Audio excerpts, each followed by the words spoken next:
ಎಲ್ಲರಿಗೂ ವೀರು ಕನ್ನಡ ಯೂಟ್ಯೂಬ್ ಚಾನೆಲ್ಗೆ ಆತ್ಮೀಯವಾದ ಸ್ವಾಗತ.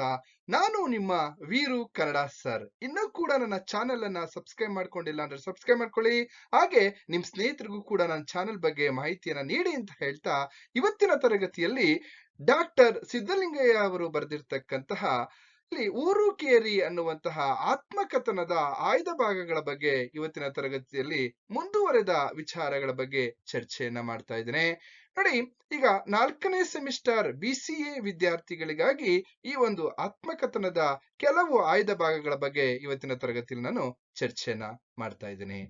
ನೋಡಿ, ಇವತ್ತಿನ ಕೆಲವೊಂದು ವಿಚಾರಗಳನ್ನ ನಾವು ನೋಡೋದಾದ್ರೆ, ಪ್ರಾರ್ಥನೆಗೆ ಎಬ್ಬಿಸಿದ ದೆವ್ವ ಅನ್ನುವಂತಹ ಒಂದು ವಿಚಾರ. ನೋಡಿ, ಪ್ರಾರ್ಥನೆಗೆ ಎಬ್ಬಿಸಿದ ದೆವ್ವ ಅಂತಕ್ಕಂಥದ್ದು, ಯಾಕೆಂದ್ರೆ ಇವತ್ರ ಬಗ್ಗೆ ನಿಮ್ಗೆ 5 ಅಂಕಗಳಿಗೆ ಯಾವ್ದಾದ್ರೂ ಕೇಳ್ಬೋದು. ಅದಕ್ಕಾಗಿ ಎಲ್ಲವೂ ಕೂಡ ಬಹುಮುಖ್ಯ ಅಂತ ಹೇಳ್ತಾ, ಈಗ ಇಲ್ಲಿ ನಾವು ಭಾಗ 2ರ ವಿಚಾರವನ್ನ ನಾವು ಮಾತಾಡ್ತಾ ಇದೀವಿ. ಆಲ್ರೆಡಿ ಈ ಆಯ್ದ ಭಾಗ, ಈ ಆತ್ಮಕಥನ ಊರು ಕೇರಿ ಅಂತಕ್ಕಂಥ ಆತ್ಮಕಥನ ಏನಿದೆ, ಇದರ ಭಾಗ 1ರ ವಿಚಾರವನ್ನ ನಾನು ಆಲ್ರೆಡಿ ಚರ್ಚೆ ಮಾಡಿದ್ದೀನಿ. ಈಗ ಭಾಗ 2ರ ಬಗ್ಗೆ ಇವತ್ತಿನ ತರಗತಿಯಲ್ಲಿ ಚರ್ಚೆ ಮಾಡ್ತೇನೆ ಹೇಳ್ತಾ, ಪ್ರಾರ್ಥನೆಗೆ ಎಬ್ಬಿಸಿದ ದೆವ್ವ. ಹೇಗೆ ಆ ದೆವ್ವ ಪ್ರಾರ್ಥನೆಗೆ ಎಬ್ಬಿಸ್ತು, ಯಾರನ್ನ ಏಳಿಸ್ತು ಅಂತಕ್ಕಂಥದ್ರ ಬಗ್ಗೆ ನಾವು ಇವತ್ತಿನ ತರಗತಿಯಲ್ಲಿ ನೋಡೋಣ. ಬೆಳಿಗ್ಗೆ ನೋಡಿ, ಇಲ್ಲಿ ಹಾಸ್ಟೆಲ್ ಅಲ್ಲಿ ಇರ್ತಕ್ಕಂತಹ ವಿದ್ಯಾರ್ಥಿಗಳು, ಅಂದ್ರೆ ವಿದ್ಯಾರ್ಥಿ ನಿಲಯದಲ್ಲಿ ಇರ್ತಕ್ಕಂತಹ ವ್ಯಕ್ತಿಗಳು ಬೆಳಿಗ್ಗೆ ಸುಮಾರು 4 ಗಂಟೆಗೆ ಎದ್ದು ಅವರು ಸ್ನಾನ ಮಡಿಯನ್ನ ಮಾಡಿಕೊಂಡು ಸುಮಾರು 5 ಗಂಟೆಗೆ ಇಲ್ಲಿ ಪ್ರಾರ್ಥನೆಗೆ ಅವರು ಬಂದು ಪ್ರಾರ್ಥನಾಲಯದಲ್ಲಿ ಪ್ರಾರ್ಥನೆಯನ್ನ ಮಾಡೋದಕ್ಕೆ ಸೇರ್ಕೊಳ್ಬೇಕಾಗಿರ್ತಕ್ಕಂತಹ ಒಂದು ಸನ್ನಿವೇಶ. ಇಲ್ಲಿ ಬೆಳಿಗ್ಗೆ ಸ್ನಾನ ಮುಗಿಸಿದ ಕೂಡಲೇ ಎಲ್ಲರೂ ಕೂಡ ಪ್ರಾರ್ಥನೆಗೆ ಹೋಗಬೇಕಾಗಿತ್ತು. ಸುಮಾರು 300-400 ಜನ ಇರ್ತಕ್ಕಂತಹ ಈ ಒಂದು ವಿದ್ಯಾರ್ಥಿ ನಿಲಯದಲ್ಲಿ ಅಥವಾ ಹಾಸ್ಟೆಲ್ ಅಲ್ಲಿ ಇಲ್ಲಿ ಎಲ್ಲ ಒಂದ್ ಕಡೆ ಅಲ್ಲಿ ಸುಮಾರು ಒಂದು 300-400 ಜನ ಕುಂತ್ಕೊಳ್ಳುವಂತಹ ಒಂದು ದೊಡ್ಡದಾಗಿರ್ತಕ್ಕಂತಹ ಪ್ರಾರ್ಥನಾಲಯವು ಕೂಡ ಆ ವಿದ್ಯಾರ್ಥಿ ನಿಲಯದಲ್ಲಿ ಇತ್ತು ಅಂತಕ್ಕಂಥ ನಾವಿಲ್ಲಿ ಗಮನಿಸ್ತಾ ಹೋಗ್ಬೋದು. ಹಾಗೇನೆ ಒಂದು ವಿಶಾಲವಾದಂತಹ ವೇದಿಕೆ ಇತ್ತು. ಶಿಸ್ತಿನಿಂದ ಸಾಲಾಗಿ ಕುಳಿತು ಬೆಳಿಗ್ಗೆ 5 ಗಂಟೆಯಲ್ಲಿ ಎಲ್ಲರೂ ಕೂಡ ಪ್ರಾರ್ಥನೆಯನ್ನ ಮಾಡುತ್ತಿದ್ದಾಗ, 5 ಗಂಟೆಗೆ ಎಲ್ಲರೂ ಕೂಡ ಪ್ರಾರ್ಥನೆಯನ್ನ ಮಾಡ್ತಾ ಇದ್ರು. ಅದರಲ್ಲಿ ಒಬ್ಬ ಹುಡುಗ ಇದಕ್ಕಿದ್ದ ಹಾಗೆ ಅಯ್ಯಯ್ಯೋ ಎಂದು ಚೀರುತ್ತಾ ಆ ಪ್ರಾರ್ಥನೆ ಮಾಡ್ತಿರ್ತಕ್ಕಂತಹ ಪ್ರಾರ್ಥನಾಲಯದಕ್ಕೆ ಬರ್ತಾನೆ. ಬಂದಂತ ಸಂದರ್ಭದಲ್ಲಿ ಅಲ್ಲೇನ್ ಮಾಡ್ತಾರಪ್ಪ ಅಂದ್ರೆ, ಪ್ರೇಯರ್ ಸ್ಟಾಪ್ ಕರೋ ಅಂತ ಅಲ್ಲಿರ್ತಕ್ಕಂಥ ಪಾಲಕರು, ಅಂದ್ರೆ ಈ ಮಕ್ಕಳನ್ನ ನೋಡ್ಕೊಳ್ತಾ ಇರ್ತಕ್ಕಂತಹ ವ್ಯಕ್ತಿಗಳು ಏನ್ ಮಾಡ್ತಾರಪ್ಪ ಅಂದ್ರೆ, ಪ್ರೇಯರ್ ಅನ್ನ ನಿಲ್ಸಿ ಅಂತ ಹೇಳ್ತಕ್ಕಂಥದ್ದು.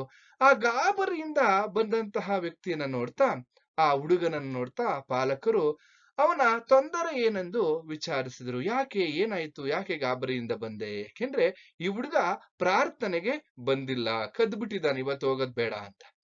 ಯಾಕೆಂದ್ರೆ ಒಂದ್ ರೀತಿಯಲ್ಲಿ ಇವನ್ಗೆ ನಿದ್ದೆ ಅಂತ ಅಂದ್ರೆ ತುಂಬಾ, ಯಾಕಂದ್ರೆ ಲೇಖಕರಿಗೆ ಇಲ್ಲಿ ಎಲ್ಲ ಒಂದ್ ಕಡೆ ಲೇಖಕರ ಸ್ನೇಹಿತರಲ್ಲೇ ಒಬ್ಬ ವ್ಯಕ್ತಿ ಇವನು. ಈಗ ಏನ್ ಮಾಡ್ತಿದ್ರೆ, ಅವನಿಗೆ ಒಂದ್ ಕಡೆ ಏನ್ ತೊಂದ್ರೆ ಏನು ಅಂತ ಅಲ್ಲಿ ಇರ್ತಕ್ಕಂತಹ ಪಾಲಕರು ವಿಚಾರಿಸ್ತಾ ಇರ್ತಕ್ಕಂಥ ಸಂದರ್ಭದಲ್ಲಿ ಅವನು ಬೆಳಗ್ಗೆ ಎದ್ದು ತಣ್ಣೀರಿನಲ್ಲಿ ಸ್ನಾನ ಮಾಡುತ್ತಿರಲಿಲ್ಲ. ಹುಡುಗ ಏನ್ ಮಾಡ್ತಾ ಇದ್ದ, ಅಯ್ಯೋ ಬೆಳಗ್ಗೆ ಎದ್ದು ತಣ್ಣೀರ ಸ್ನಾನ ಮಾಡೋದ ನನ್ಗಾಗಲ್ಲ ಅಂತ ಹೇಳ್ಬಿಟ್ಟು ಸುಮಾರು ಬಹಳ ದಿನದಿಂದ ಯಾರ ಕೈಗೂ ಸಿಕ್ಕದಲ್ಲನೆ ಇವನ್ ಪಾಡಿಗೆ ಇವನು ಎಲ್ಲೋ ಒಂದ್ ಕಡೆ ಆ ಇಲ್ಲಿ ರೂಮ್ ನಲ್ಲೇ ಮಲಗಿರ್ತಿದ್ದ. ಯಾಕೆ ಸರ್, ಇವ್ರು ಗುರ್ತಿಡಿಯಕ್ ಆಗ್ತಾ ಇಲ್ವಾ?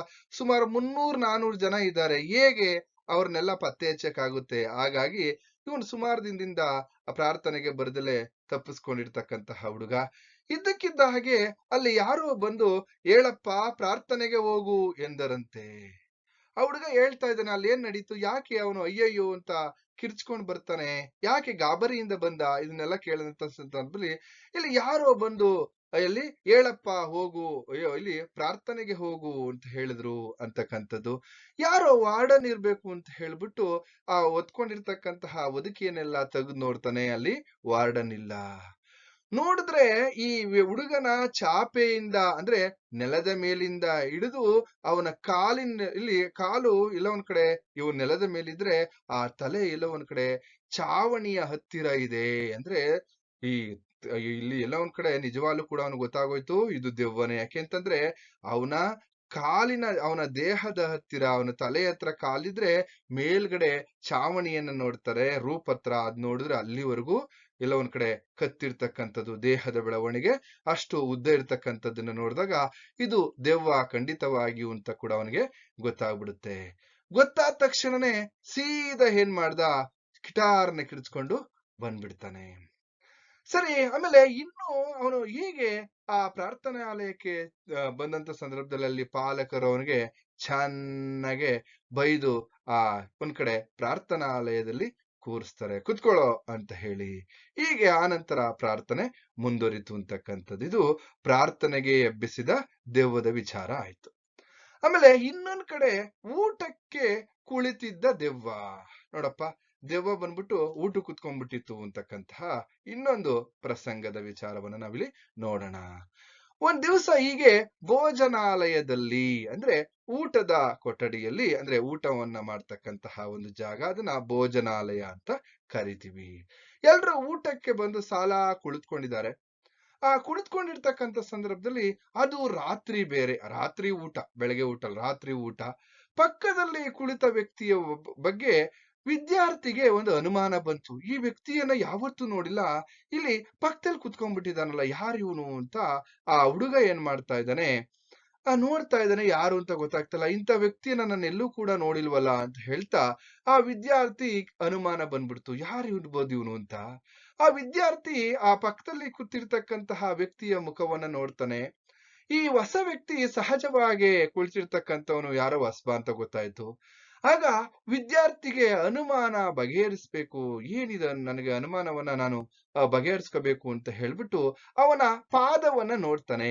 ಪಕ್ಕದಲ್ಲಿ ಕೂತಿರ್ತಕ್ಕಂತಹ ವ್ಯಕ್ತಿಯ ಯಾರು ಈ ಹೊಸಬ, ಅಪರೂಪದ ವ್ಯಕ್ತಿ ಯಾರು ಅಂತ ನೋಡಿದಂತ ಸಂದರ್ಭದಲ್ಲಿ ಅವನ ಪಾದಗಳನ್ನ, ಅಂದ್ರೆ ಅವನ ಕಾಲುಗಳನ್ನ ನೋಡಿದ್ಮೇಲೆ ಅವು ಬೇರೆಯವರ ಪಾದಗಳಿಗಿಂತ ಸುಮಾರು 3 ಪಟ್ಟು ಉದ್ದವಾಗಿದ್ದು, ಅಂದ್ರೆ ಪಾದಗಳು ತುಂಬಾ ಉದ್ದವಾಗಿರ್ತಕ್ಕಂಥದ್ದು. ಈಗ ನಮಗಿಂತ ಒಂದು 4 ಪಟ್ಟು ಉದ್ದವಾಗಿರ್ತಕ್ಕಂತಹ ಪಾದಗಳು.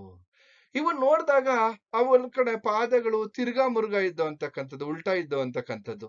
ಇದರಿಂದ ವಿದ್ಯಾರ್ಥಿ ಏನ್ ಮಾಡ್ದ, ಇದು ದೆವ್ವವೆಂದು ಅವನಿಗೆ ಇಲ್ಲಿ ಗೊತ್ತಾಗೋಯ್ತು. ಆಗ ದೆವ್ವ ದೆವ್ವ ಎಂದು ಜೋರ ಕೂಗಾಗ್ತಾ, ಆಗ ಇದನ್ನ ಕೇಳಿದಂತಹ ಹುಡುಗರು ಹಿಂದೆ ಮುಂದೆ ನೋಡ್ದಲನೆ ಪರಾರಿ ಆಗ್ಬಿಟ್ರು. ಸರಿ, ರಾತ್ರಿ ಊಟವಾದ ನಂತರವೂ ಕೂಡ ವಿದ್ಯಾರ್ಥಿಗಳೇನ್ ಮಾಡ್ತಾ ಇದ್ರಪ್ಪ ಅಂದ್ರೆ ಎಲ್ಲರೂ ದೆವ್ವಗಳ ಕಥೆಗಳನ್ನೇ ಹೇಳ್ತಾ, ಹಾಗೇನೆ ಮಲಗೋ ತನಕ ಅದೇ ಕಥೆಗಳನ್ನೇ ಹೇಳ್ತಾ ಇದ್ರು. ಕೊನೆಗೆ ಈ ಮಲಗ್ಬೇಕಾದ್ರು ಇಲ್ಲಿ, ಯಾಕಂದ್ರೆ ಈ ಮಲಗಿದಂತಹ ಮುಂಚೆ ಯಾವ್ದಾದ್ರು ವಿಚಾರಗಳ ಬಗ್ಗೆ ಚರ್ಚೆಯನ್ನ ಮಾಡಿದ್ರೆ ಮನುಷ್ಯನ್ಗೆ ಅದೇ ಕನಸಲ್ಲಿ ಬರುತ್ತೆ ಅಂತಕ್ಕಂತಹ ಒಂದು ವಿಚಾರ ನಮಗೆ ಗೊತ್ತಿದೆ. ಅದೇ ರೀತಿ ಲೇಖಕರು ಇವರೆಲ್ಲರೂ ಮಲ್ಕೊಂಡಂತಹ ಸಂದರ್ಭದಲ್ಲಿ ದೆವ್ವಗಳ ಕನಸೆ ಅಲ್ಲಿ ಬೀಳ್ತಾ ಇತ್ತು ಅನ್ನುವಂತಹ ಒಂದು ಪ್ರಸಂಗ. ಅದಾದ ನಂತರ ಇನ್ನೊಂದು ಮುಖ್ಯವಾಗಿರ್ತಕ್ಕಂತಹ ಒಂದು ವಿಚಾರ ಯಾರಪ್ಪ ಅಂದ್ರೆ, ಇಲ್ಲಿ ಇನ್ನೊಬ್ಬ ವ್ಯಕ್ತಿ, ಇವನೊಬ್ಬ ಸಾಹಸಿ ಅಂತಕ್ಕಂಥದ್ದೇ ನಾವು ಹೇಳ್ಬೋದು. ಅಂದ್ರೆ ತುಂಬಾ ಧೈರ್ಯವಂತ ಅಂತಕ್ಕಂಥದ್ದು. ಯಾರು ಸಾರ್ ಹಾಗಾದ್ರೆ ಇವನು ಅಂತಂದ್ರೆ, ನೋಡಿ ಇಲ್ಲಿ ಮಾರಕುನ್ನ ಅಂತಕ್ಕಂಥವನು, ಮಾರಕುನ್ನ ಅಂತಕ್ಕಂಥವನು. ಇವನ ಬಗ್ಗೆ 5 ಅಂಕಗಳಿಗೆ ಪರೀಕ್ಷೆಯಲ್ಲಿ ಕೇಳ್ತಾರೆ, ನೆನ್ಪು ಇಟ್ಕೊಳ್ಳಿ. ಇನ್ನೊಂದೇನಪ್ಪಾ ಅಂದ್ರೆ, ಮಳವಳ್ಳಿಯ ಮಾರಕುನ್ನ ದೆವ್ವದ ಬಗ್ಗೆ ಹೇಳಿದಂತಹ ಕಥೆಯ ಪ್ರಸಂಗ ಅಂತಕ್ಕಂಥ ಕೇಳ್ಬೋದು, ಅಥವಾ ಮಳವಳ್ಳಿಯ ಮಾರಕುನ್ನ ಅಂತ ನಿಮ್ಗೆ ಪ್ರಶ್ನೆಯನ್ನ ಕೇಳ್ಬೋದು, ಅಥವಾ ಮಾರಕುನ್ನ ಹೇಳಿದ ದೆವ್ವದ ಕತೆ ಅಂತ ನಿಮ್ಗೆ ಈ ರೀತಿ ಪ್ರಶ್ನೆಗಳನ್ನ ಕೇಳಬಹುದು. ನೋಡಿ, ಈ ಮಾರಕುನ್ನ ಮಳವಳ್ಳಿ ಕಡೆಯವನು, ಅಂದ್ರೆ ಮಳವಳ್ಳಿಯ ಕಡೆಯ ಮಾರಕುನ್ನ. ಇವನು ಎಂತಹ ಸಾಹಸ ವ್ಯಕ್ತಿ ಅಂತ ಅಂದ್ರೆ, ಅವನು ದೆವ್ವಗಳಿಗೆ ಅಂಜುತ್ತಿರಲಿಲ್ಲ, ಹೆದರ್ಕೊಳ್ತಾನೆ ಇರಲಿಲ್ಲ, ಡೋಂಟ್ ಕೇರ್. ಹಾಗೆ ದೆವ್ವಗಳ ಜೊತೆನೆ ಡ್ಯಾನ್ಸ್ ಮಾಡ್ತಾ ಇದ್ದ ಅಂತಹ ಒಬ್ಬ ವ್ಯಕ್ತಿ ಈ ಮಾರಕುನ್ನ. ಇವನು ಎಲ್ಲ ಒಂದ್ ಕಡೆ ನಾವು ಕಣವನ್ನ ಮಾಡುವಾಗ ಮೆದೆಯ ಬಳಿ ಒಬ್ಬನೇ ಮಲಗುತ್ತಿದ್ದ ಅಂತಕ್ಕಂಥದ್ದು. ಈಗ ಹಳ್ಳಿಯ ಕಡೆ ನಾವು ಇಲ್ಲಿ ರಾಗಿಯನ್ನ ಒಕ್ಬೇಕಾದಂತಹ ಸಂದರ್ಭದಲ್ಲಿ ಆ ರಾಗಿಯನ್ನ ಒಕ್ಬೇಕಾದ್ರೆ ಅಲ್ಲಿ ಕಣವನ್ನ ಮಾಡಿರ್ತಕ್ಕಂಥದ್ದು, ಆ ಕಣದಲ್ಲಿ ಅಲ್ಲಿ ಹುಲ್ಲಿನ ಮೆದೆಯನ್ನ ಹಾಕಿರ್ತಕ್ಕಂಥದ್ದು, ಅಲ್ಲಿ ಒಬ್ನೇ ಮಲ್ಕೊಳ್ತಾ ಇದ್ದ ಅಂತಕ್ಕಂತಹ ಒಂದಿದು. ಇವನು ಒಬ್ನೇ ಮಲ್ಕೊಳ್ತಾ ಇದ್ದ ರಾತ್ರಿ ಹೊತ್ತು. ಅವನು ಅವನ ಪಕ್ಕ ಯಾವಾಗ್ಲೂ ಕೂಡ ಏನಪ್ಪಾ ಅಂದ್ರೆ, ಅವನ ಬಳಿ ಒಂದು ಮಚ್ಚಿಟ್ಕೊಂಡು ಒಬ್ನೇ ಮಲ್ಕೊಳ್ತಿದ್ದ. ಆ ಮಚ್ಚು ಸದಾ ಅವನ ಪಕ್ಕದಲ್ಲೇ ಇಟ್ಕೊಂಡು ಮಲ್ಕೋತಿದ್ದನ್ನ ಮಲ್ಕೊಳ್ತಿದ್ದ. ಆದ್ರೆ ಒಂದ್ ರಾತ್ರಿ ಅವನನ್ನ ಹೀಗೆ ಮಾರಕುನ್ನ ಏನ್ ಮಾಡಿದನಪ್ಪ ಅಂದ್ರೆ ಯಾವಾಗ್ಲೂ ಕೂಡ ಮಚ್ಚನ್ನ ಪಕ್ಕದಲ್ಲಿ ಇಟ್ಕೊಂಡು ಮಲ್ಕೊಳ್ತಾ ಇದ್ದನು. ಒಂದ್ ರಾತ್ರಿ ಅದೇ ರೀತಿ ಮಚ್ಚನ್ನ ಪಕ್ಕದಲ್ಲಿ ಇಟ್ಕೊಂಡು ಮಲಗಿರ್ಬೇಕಾದ್ರೆ ಆಗ ದೆವ್ವಗಳು ಬಂದು ಮೆಲ್ಲಗೆ ಈ ಮಾರಕುನ್ನ ಮಾಡ್ಕೊಂಡಿರ್ತಕ್ಕಂತಹ ಮಚ್ಚನ್ನ ಅಪಹರಿಸ್ಬಿಟ್ಟು, ದೆವ್ವಗಳು ಬಂದು ಏನ್ ಮಾಡ್ದ, ಅವನ್ ಮಚ್ಚನ್ನ ಎತ್ಕೊಂಡ್ಬಿಟ್ಟು ಹೀಗೆ ಮಾಡಿದಷ್ಟೇ ಅಲ್ಲದೆ ಅವನ್ ಸುತ್ತ ನಿಂತ್ಕೊಂಡ್ಬಿಟ್ಟು ವೃತ್ತಾಕಾರದಲ್ಲಿ ನಿಂತು ಮಚ್ಚನ್ನ ಹಿಡಿದು ಮಾರಕುನ್ನನ ಇಲ್ಲೆಲ್ಲ ಒಂದ್ ಕಡೆ ಮಾರಕುನ್ನ ಮಚ್ ಕೊಟ್ಟ ಸುಯ್ಯೋ ಸುಯ್ಯೋ ಸುಯ್ಯೋ ಅಂತ ನೃತ್ಯ ಮಾಡ್ತಾ ಇದ್ದಾವೆ. ಏನೋ ಮಾರಕುನ್ನ ಮಚ್ ಕೊಟ್ಟ ಅಂತ ಹೇಳಿ ಜೋರಾಗೆ ಸುಯ್ಯೋ ಅಂತ ಇಲ್ಲಿ ಗಲಾಟೆ ಮಾಡ್ತಾ ಇರ್ತಕ್ಕಂಥದ್ದು. ಅಂದ್ರೆ ಒಂದು ನರ್ತನವನ್ನ ಡ್ಯಾನ್ಸ್ ಮಾಡ್ತಾ ಇದ್ದೇವೆ ಸುತ್ತ. ಅವನು ಏನೋ ಒಂದ್ ಕಡೆ ಅವನ ಮಚ್ಚನ್ನ ಒಂದು ದೆವ್ವ ಕೈಯಲ್ಲಿ ಇಟ್ಕೊಂಡು ಇನ್ನೊಂದು ದೆವ್ವದ ಕೈಗೆ ಬದಲಾವಣೆ ಆ ದೆವ್ವ ಇಲ್ಲಿ ಮಚ್ಚನ್ನ ಇಲ್ಲಿ ದೆವ್ವಗಳ ಕೈಯಿಂದ ಕೈಗೆ ಬದಲಾಗ್ತಾ ಇರ್ತಕ್ಕಂಥದ್ದನ್ನ ಇಲ್ಲಿ ನೋಡ್ದ ಮಾರಕುನ್ನ. ಈ ಮಾರಕುನ್ನನ್ಗೆ ಎಚ್ಚರ ಆಯ್ತು. ಎಚ್ಚರ ಆದಾಗ ನೋಡ್ತಾನೆ ತನ್ನ ಮಚ್ಚನ್ನ ಹಿಡಿದು ಇವನನ್ನ ಗೇಲಿ ಮಾಡ್ತಾ ಇರ್ತಕ್ಕಂಥದ್ದು, ಇವನನ್ನ ಅಣಕಿಸ್ತಕ್ಕಂತಹ ಕೆಲಸವನ್ನ ದೆವ್ವಗಳು ಮಾಡ್ತಾ ಇದ್ದಾವೆ. ಏನ್ ಸುತ್ತ ಕುಣಿತಾ ಇದ್ದಾವೆ. ಮಾರಕುನ್ನ ಮೊದ್ಲೇ ಸಾಹಸಿ, ಅವನ್ ಯಾವ್ದಕ್ಕೂ ಕೂಡ ಹೆದರ್ತಾ ಇರ್ಲಿಲ್ಲ. ಇಂಥ ದೆವ್ವಗಳನ್ನ ಎಷ್ಟ್ ನೋಡಿದೀನಿ ಅಂತ ಹೇಳಿ ಅವನೇನ್ ಮಾಡ್ದ, ಗಾಬರಿಗೊಳ್ಳಿಲ್ಲ. ಹಾಗೇನೆ ತಾನು ದೆವ್ವಗಳ ಜೊತೆ ಇಲ್ಲೆಲ್ಲ ಒಂದ್ ಕಡೆ ಕುಣಿತಕ್ಕೆ ಸೇರಿಕೊಂಡ. ಅವನು ಕೂಡ ದೆವ್ವಗಳ ಜೊತೆ ಕುಣಿಯೋದಕ್ಕೆ ಪ್ರಾರಂಭ ಮಾಡ್ದ. ನಾನೇನ್ ಕಡಿಮೆ, ಅವನ್ನ ಎದುರಿಸ್ತೀನಿ ಅಂತ ಹೇಳಿ ಇವನು ಕೂಡ ದೆವ್ವಗಳ ಜೊತೆ ಇಲ್ಲಿ ದೆವ್ವಗಳಂತೆಯೇ ಹೆಜ್ಜೆಯನ್ನ ಇಟ್ಟು ಕುಣಿಯತೊಡಗಿದ. ಯಾರು, ಮಾರಕುನ್ನ. ಸರಿ, ದೆವ್ವಗಳಿಗೆ ಸಂತೋಷ ಆಗೋಯ್ತು, ಇವನು ನನ್ ಜೊತೆ ಬಂದಲ್ಲ ಅಂತ. ಕೊನೆಗೆ ಮಚ್ಚು ತನ್ನ ಯಾಕೆಂದ್ರೆ ದೆವ್ವಗಳು ಒಂದ್ ಕೈಯಿಂದ ಒಂದ್ ಕೈಗೆ, ಯಾಕಂದ್ರೆ ಮಾರಕುನ್ನನ ಬುದ್ಧಿವಂತಿಕೆಯನ್ನು ಕೂಡ ನಾವು ಗಮನಿಸ್ತಾ ಹೋಗ್ಬೇಕು. ಯಾಕೆಂದ್ರೆ ಮಚ್ಚನ್ನ ಹೇಗಾದ್ರೂ ಮಾಡಿ ಪಡ್ಕೋಬೇಕು ಅಂತಕ್ಕಂಥದ್ದು ಅವನು. ಯಾಕೆಂದ್ರೆ ಈ ದೆವ್ವಗಳು ಒಂದು ಕೈಯಿಂದ ಒಂದು ಕೈಗೆ ಇಲ್ಲಿ ಬದಲಾವಣೆ ಮಾಡ್ಕೊಳ್ತಾ ಇದ್ವಲ್ಲ, ಅದೇ ರೀತಿ ಇವನು ಅವ್ರ ಜೊತೆ ಸೇರ್ಕೊಂಡಂತ ಸಂದರ್ಭದಲ್ಲಿ ಈ ಮಚ್ಚನ್ನ ಬದಲಾಯಿಸ್ತಾ ಕೊನೆಗೆ ಇವನ ಕೈಗೆ ಮಚ್ಚು ಸಿಗಾಕೊಳ್ತು. ಆಗ ಇವನು ಏನ್ ಮಾಡಿದ್ನಪ್ಪ ಅಂತಂದ್ರೆ ಒಂದು ಎಲ್ಲ ಒಂದ್ ಕಡೆ ಕೈಗೆ ಬದಲಾಗಿ ಅವನು ಒಂದು ದೆವ್ವದ ಜುಟ್ಟನ್ನ ಹಿಡಿದು ಅದರಲ್ಲಿ ಒಂದು ಕೂದಲನ್ನ ಕತ್ತರಿಸಿ ತನ್ನ ಇಲ್ಲ ಒಂದ್ ಕಡೆ ತೊಡೆಯನ್ನ ಬಗೆದು, ತನ್ನ ಕಾಲಿನ ತೊಡೆಯನ್ನ ಬಗೆದು ಆ ತೊಡೆ ಒಳಗಡೆ ಕೂದಲನ್ನ ಇಟ್ಕೊಂಡ್ಬಿಡ್ತಾನೆ. ಇಟ್ಕೊಂಡಂತಹ ಸಂದರ್ಭದಲ್ಲಿ ಇದನ್ನ ನೋಡಿದಂತಹ ಉಳಿದ ದೆವ್ವಗಳು ಓಡೋಗ್ಬಿಟ್ಟು, ಓಹೋಹೋ, ಇವ್ನು ಯಾರೋ ನಮ್ಮ ಜುಟ್ಟನ್ನೇ ಏನ್ ಮಾಡ್ತಾ ಇದ್ದಾನೆ ಅಂತಂದ್ರೆ ಕುಯ್ದು ಎಲ್ಲ ಒಂದ್ ಕಡೆ ತೊಡೆ ಒಳಗಡೆ ಇಟ್ಕೊಳ್ತಾ ಇದ್ದಾನೆ, ಇವನನ್ನ ತುಂಬಾ ಹುಷಾರಾಗಿರ್ಬೇಕು ಅಂತ ಹೇಳಿ ಅಲ್ಲಿರ್ತಕ್ಕಂತಹ ದೆವ್ವಗಳೆಲ್ಲ ಓಡೋಗ್ಬಿಡ್ತವೆ. ಸರಿ, ಓಡೋದ್ಮೇಲೆ ಇಲ್ಲಿ ಈ ಮಾರಕುನ್ನ ಏನ್ ಮಾಡ್ದ, ಉಳಿದಿರ್ತಕ್ಕಂತಹ ಒಂದು ದೆವ್ವದ ಕೈಯಲ್ಲಿ ಅನೇಕ ಕೆಲಸಗಳನ್ನ ಮಾಡಿಸ್ತಾನೆ. ಗದ್ದೆಯ ಕೆಲಸ ಆಗಿರ್ಬೋದು, ಮನೆ ಕಟ್ಟುವಂತಹ ಕೆಲಸ ಆಗಿರ್ಬೋದು, ಎಲ್ಲ ಕೆಲಸವನ್ನ ಅಂದ್ರೆ ಒಂದ್ ರೀತಿಯಲ್ಲಿ ಆ ದೆವ್ವವನ್ನ ಜೀತದ ಆಳಾಗಿ ದುಡಿಸ್ಕೊಳ್ತಾನೆ, ಅಥವಾ ಇವನ ಗುಲಾಮನನ್ನಾಗಿ ಕೆಲವೊಂದ್ ಕಡೆ ಆ ದೆವ್ವದ ಕೈಯಲ್ಲಿ ಕೆಲಸವನ್ನ ಮಾಡಿಸ್ಕೊಳ್ತಾ ಇರ್ತಾನೆ. ಹೀಗೆ ಮಾಡಿಸ್ಕೊಳ್ತಾ ಇರ್ತಕ್ಕಂತಹ ಸಂದರ್ಭದಲ್ಲಿ ಈ ಮಾರಕುನ್ನನಿಗೆ ಆ ದೆವ್ವದ ಮೇಲೆ ಸ್ನೇಹ ಕರುಣೆ ಹೆಚ್ಚಾಗಿ ಅದರ ಕೂದಲನ್ನ ಹಿಂತಿರುಗಿಸಿ ಅದನ್ನ ಕಳ್ಸ್ಕೊಟ್ಬಿಡ್ತಾನೆ. ಸರಿ, ಹೋಗು ನೀನು, ಅಯ್ಯೋ ಪಾಪ ಅನ್ಸುತ್ತೆ ನೀನು ನೋಡಿದ್ರೆ, ಹೊರಟೋಗು ಅಂತ ಹೇಳ್ದೆ. ಸರಿ, ಇಷ್ಟಾದ್ಮೇಲೆ ಮಾಳವಳ್ಳಿ ಕಡೆಯವರೇ ಇಷ್ಟು ಸ್ವಾರಸ್ಯ ಪೂರ್ಣವಾಗಿ ದೆವ್ವದ ಕಥೆಯನ್ನ ಹೇಳಿದ್ರೆ ನಾನೇನ್ ಕಡಿಮೆನಾ ಅಂತ ಹೇಳ್ಬಿಟ್ಟು ಮಡಕೇರಿಯ ಕಡೆಯ ವಿದ್ಯಾರ್ಥಿ ಯಾರಪ್ಪ ಅಂದ್ರೆ ಮರಿ ಅನ್ನುವಂತಹ ಇನ್ನೊಬ್ಬ ವಿದ್ಯಾರ್ಥಿ, ಮಾರಕುನ್ನನ ಗೆಳೆಯ ಇಲ್ಲಿ ಇನ್ನೊಬ್ಬ ಮಡಕೇರಿ ಕಡೆಯವನು ಮರಿ ಅಂತ. ಇವನೊಂದ್ ಕತೆ ಸ್ಟಾರ್ಟ್ ಮಾಡ್ದ. ಅವನು ಊರಿಗೆ ಹೋಗುವ, ಮಡಿಕೇರಿಗೆ ಹೋಗ್ಬೇಕಾದಂತಹ ದಾರಿಯಲ್ಲಿ ಒಂದು ಮರದ ಮೇಲೆ ಸುಮಾರು 20-30 ದೆವ್ವಗಳಿವೆ ಎಂದ. ನಾನು ಊರಿಗೆ ಹೋಗ್ಬೇಕಾದ್ರೆ ಒಂದು ಮರದ ಮೇಲೆ ಒಂದು 20-30 ದೆವ್ವಗಳಿವೆ, ಅವು ರಾತ್ರಿ ಎಲ್ಲ ಗೋಳಾಡ್ತಾ ಇರ್ತವೆ ಎಂದು ಹೇಳ್ತಿದ್ದ. ಈಗ ಏನಪ್ಪಾ ಅಂದ್ರೆ ಯಾವಾಗ್ಲೂ ಇಲ್ಲಿ ಬಸ್ ಅಪಘಾತ ಆಗಿದೆ, ಒಂದು ಬಸ್ ಆಕ್ಸಿಡೆಂಟ್ ಆಗಿದೆ ಆ ಜಾಗದಲ್ಲಿ. ಅದರಿಂದ ಏನಾಗಿದೆ, ಅಲ್ಲಿ ಸುಮಾರು ಒಂದು 20-30 ಜನ ಸತ್ತೋಗ್ಬಿಟ್ಟಿದ್ದಾರೆ. ಆ ಸತ್ತಿರ್ತಕ್ಕಂಥವರೆಲ್ಲ ದೆವ್ವಗಳಾಗಿ ಆ ಮರದ ಮೇಲೆ ರಾತ್ರಿ ಹೊತ್ತು ಗೋಳಾಡ್ತಾ ಇದ್ದಾರೆ. ಹಾಗೇನೆ ಇಲ್ಲ ಒಂದ್ ಕಡೆ ತಮ್ಮ ಮನಸ್ಸಿನಲ್ಲೆಲ್ಲ ಆ ದೆವ್ವದ ಭಯವನ್ನ ತುಂಬುವಂತಹ ರೀತಿಯಲ್ಲಿ ಈ ಮರಿ ಏನ್ ಮಾಡ್ದ, ಇಲ್ಲಿ ಯಾರು ಮಡಕೇರಿಯ ಕಡೆಯ ಮರಿ ಅವನ್ನ ವರ್ಣಿಸ್ತಾ. ಸರಿ, ಯಾರು ಅಪರಿಚಿತರು ಆ ರಾತ್ರಿ ಹೊತ್ತು ಬಂದರೆ ಇವ್ರಿಗೆ ಭಯ ಆಗ್ತಾ ಇತ್ತು. ಯಾರಾದ್ರೂ ಹಾಸ್ಟೆಲ್ಗೆ ಅಥವಾ ಈ ಒಂದು ವಿದ್ಯಾರ್ಥಿ ನಿಲಯಕ್ಕೆ ಯಾರಾದ್ರೂ ರಾತ್ರಿ ಹೊತ್ತು ಬಂದ್ರೆ ಭಯ ಆಗ್ತಾ ಇತ್ತು. ಇವ್ರು ನಿಜವಾಗ್ಲೂ ಕೂಡ ಮನುಷ್ಯರ ಅಥವಾ ದೆವ್ವನ ಅಂತ ಪರೀಕ್ಷೆ ಮಾಡೋದಕ್ಕೆ ಮೊದಲು ಅವರ ಕಾಲುಗಳನ್ನ ನೋಡ್ತಾ ಇದ್ರು. ಕಾಲುಗಳನ್ನ ನೋಡಿ ಪರೀಕ್ಷೆ ಮಾಡ್ತಾ ಇದ್ರು. ಹಾಗೇನೆ ಕಾಲು ಹಿಂದು ಮುಂದು ಆಗಿರದೆ, ಕಣ್ಣು ನೆತ್ತಿಯ ಮೇಲಿರದೆ ಇದ್ದರೆ ಅದು ದೆವ್ವವಲ್ಲ, ಅವರು ಮನುಷ್ಯ ಅಂತ ಹೇಳಿ ಧೈರ್ಯವಾಗಿ ಅವ್ರ ಜೊತೆ ಮಾತನಾಡ್ತಕ್ಕಂತಹ ಕೆಲಸವನ್ನ ಮಾಡ್ತಾ ಇದ್ರು ಅಂತಕ್ಕಂಥದ್ದು. ಇದು ಮಾರಕುನ್ನ ಮತ್ತು ಈ ಮರಿ ಇವರಿಬ್ರು ಆ ದೆವ್ವದ ಪ್ರಸಂಗಗಳನ್ನ ಹೇಳಿರ್ತಕ್ಕಂತಹ ವಿಚಾರಗಳನ್ನ ಇಲ್ಲಿ ನಾವು ಗಮನಿಸ್ತಾ ಹೋಗ್ಬೋದು. ಹಾಗೆ ಮುಂದುವರೆದಂತೆ ಪ್ರಾರ್ಥನೆ ಮಾಡದೆ ಸತ್ತವನು ಅನ್ನುವಂಥದ್ದು. ನೋಡಿ, ಇಲ್ಲಿ ಪ್ರಾರ್ಥನೆಗೆ ಇಲ್ಲಿಂದು ಈ ಒಂದು ವಿದ್ಯಾರ್ಥಿ ನಿಲಯದಲ್ಲಿ ಈ ಒಂದು ಹಾಸ್ಟೆಲ್ ಅಲ್ಲಿ ಒಂದು ನಿಯಮ ಇತ್ತು. ಏನು? ಪ್ರಾರ್ಥನೆಗೆ ಬಾರದ ಹುಡುಗರ ಬಗ್ಗೆ ಪಾಲಕರಿಗೆ ಅಪಾರವಾದಂತಹ ಸಿಟ್ಟು ಬರ್ತಾ ಇತ್ತು. ಯಾಕೆಂದ್ರೆ ಬೆಳಗಿನ ಜಾವ 4 ಗಂಟೆಗೆ ಹೇಳ್ಬೇಕಾಯ್ತು, 5 ಗಂಟೆಗೆ ಅವನು ಎಲ್ಲಿದ್ರು ಕೂಡ ಪ್ರಾರ್ಥನೆಗೆ ಇವನು ಹಾಜರಿರ್ಬೇಕಿತ್ತು.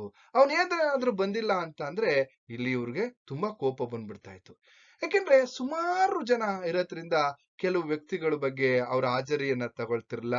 ಅವರು ಮಲಗಿರ್ತಕ್ಕಂತಹ ಜಾಗದಲ್ಲೇ ಬಂದು ಯಾವ ರೂಮಲ್ಲಿ ಯಾರು ಮಲಗಿದ್ದಾರೆ ಆ ವ್ಯಕ್ತಿಗಳ ಹೆಸರನ್ನ ಬರ್ಕೊಂಡು ಹೋಗ್ತಾ ಇದ್ರು. ಆನಂತರ ಏನ್ ಮಾಡ್ತಾ ಇದ್ರಪ್ಪ ಅಂದ್ರೆ ಭೋಜನಾಲಯಕ್ಕೆ ಊಟಕ್ಕೆ ಬಂದಂತಹ ಸಂದರ್ಭದಲ್ಲಿ ಆ ವ್ಯಕ್ತಿಗಳಿಗೆ ಯಾರು ಪ್ರಾರ್ಥನೆಗೆ ಬಂದಿರೋದಿಲ್ಲ.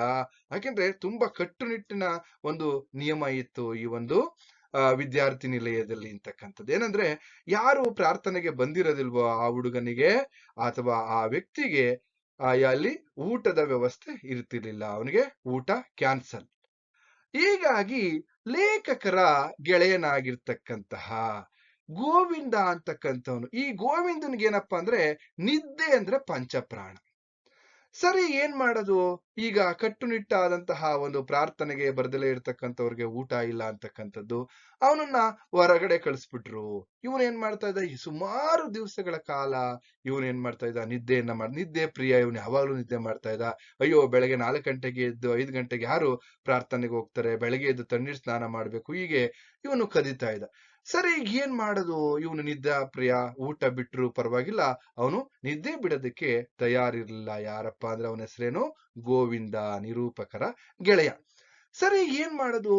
ಊಟದ ಹಾಲಿನಲ್ಲಿ ಅವನ ಹೆಸರನ್ನ ಕೂಗ್ತಾ ಇದ್ರು. ಯಾಕೆಂದ್ರೆ ಬೆಳಗ್ಗೆ ಯಾರು ಪ್ರಾರ್ಥನೆಗೆ ಬಂದಿಲ್ಲ, ಅವ್ರ ಹೆಸರನ್ನ ಜೋರಾಗಿ ಕೂಗ್ತಾ ಇದ್ರು. ಆ ಕೂಗದಂತ ಸಂದರ್ಭದಲ್ಲಿ ಅವನು ಆ ಗಂಟೆಲೇನೆ ಊಟವನ್ನ ಮಾಡದೆ ಅವನಿಗೆ ಊಟವನ್ನೇ ಕೊಡ್ತಾ ಇರಲಿಲ್ಲ. ಅವನು ಸೀದಾ ಏನ್ ಮಾಡ್ತಾ ಇದ್ದಪ್ಪ ಅಂದ್ರೆ ತನ್ನ ಸ್ವಾಭಿಮಾನದಿಂದ ಹೊರಕ್ಕೆ ಹೋಗ್ತಾ ಇದ್ದ. ಯಾರು? ಗೋವಿಂದ. ಸರಿ, ನನಗೆ ಊಟ ಬೇಡ ಅಂತ. ಸರಿ, ಈಗ ನಿರೂಪಕರಿಗೆ ಒಂದು ಅನುಮಾನ ಬಂತು, ಸಿದ್ಧಲಿಂಗಯ್ಯನವ್ರಿಗೆ ಒಂದು ಅನುಮಾನ ಬಂತು. ಅರೆ, ಇವನೇನು ಊಟನೇ ಮಾಡಲ್ವಲ್ಲ, ಏನ್ ಮಾಡ್ತಾನೆ ಪಾಪ ಅಂತ ಹೇಳಿ ಅವನು ಏನ್ ಮಾಡ್ತಾ ಇದ್ದ ಹಾಗಾದ್ರೆ? ಅವನು ಗುಟ್ಟೇನು ಅಂತಂದ್ರೆ ಅವನು ದಿನಾಲೂ ಕೂಡ ಅವನು ಬೀದಿ ಪಕ್ಕದಲ್ಲಿ ಇರ್ತಕ್ಕಂತಹ ನಲ್ಲಿಯಲ್ಲಿ ಯಥೇಚ್ಛವಾಗಿ ನೀರು ಕುಡಿಯುತ್ತಿದ್ದನು. ಇವನಿಗೆ ಯಾವಾಗ ಊಟ ಸಿಗ್ತಾ ಇರಲಿಲ್ಲ, ಇವನು ಏನ್ ಮಾಡ್ತಾ ಇದ್ದಪ್ಪ ಅಂದ್ರೆ ಯಾವಾಗ ಆ ವಿದ್ಯಾರ್ಥಿ ನಿಲಯದಲ್ಲಿ ನಿಯಮ, ಇಲ್ಲಿ ಪ್ರಾರ್ಥನೆಗೆ ಬರದೇ ಹೋದವರಿಗೆ ಊಟ ಇಲ್ಲ ಅಂತಕ್ಕಂತಹ ವಿಚಾರ ಅವ್ರು ಹೇಳಿದ್ರು, ಆಗ ಇವನು ಬಂದು ಪ್ರತಿ ದಿವಸ ಬೀದಿ ನಲ್ಲಿಯಲ್ಲಿ ಯಥೇಚ್ಛವಾಗಿ ನೀರು ಕುಡಿಯುತ್ತಿದ್ದನು. ಆಗ ಕೆಲವು ದಿನಗಳ ನಂತರ ಅವನು ಇದ್ದಕ್ಕಿದ್ದ ಹಾಗೆ ಸತ್ತು ಹೋದ. ಇದು ಪ್ರಾರ್ಥನೆ, ಎಲ್ಲೋ ಒಂದ್ ಕಡೆ ಪ್ರಾರ್ಥನೆ ಮಾಡದೆ ಸತ್ತವನು ಅನ್ನುವಂತಹ ವಿಚಾರದ ವಿಷಯವಾಗಿದೆ. ಇದಿಷ್ಟು ಇಲ್ಲಿ ಸಿದ್ಧಲಿಂಗಯ್ಯನವರ ಊರುಕೇರಿ ಆಯ್ದ ಆತ್ಮಕಥೆಯ ಕೆಲವು ಭಾಗಗಳಲ್ಲಿ ಇದು ಭಾಗ 2ರ ವಿಚಾರವನ್ನ ನನ್ನ ತರಗತಿಯಲ್ಲಿ ಇದು ಭಾಗ 2ರ ವಿಚಾರವನ್ನ ನಾನು ನಿಮ್ಗೆ ತಿಳಿಸಿದ್ದೀನಿ. ಭಾಗ 3ರ ಬಗ್ಗೆ ಮುಂದಿನ ತರಗತಿಯಲ್ಲಿ ತಿಳಿಸ್ತೀನಿ ಅಂತ ಹೇಳ್ತಾ ಇಲ್ಲಿಗೆ ಈ ತರಗತಿಯನ್ನ ಮುಗಿಸ್ತಾ ಇದ್ದೀನಿ. ನಿಮ್ಗೆಲ್ರಿಗೂ ಕೂಡ ಶುಭವಾಗ್ಲಿ.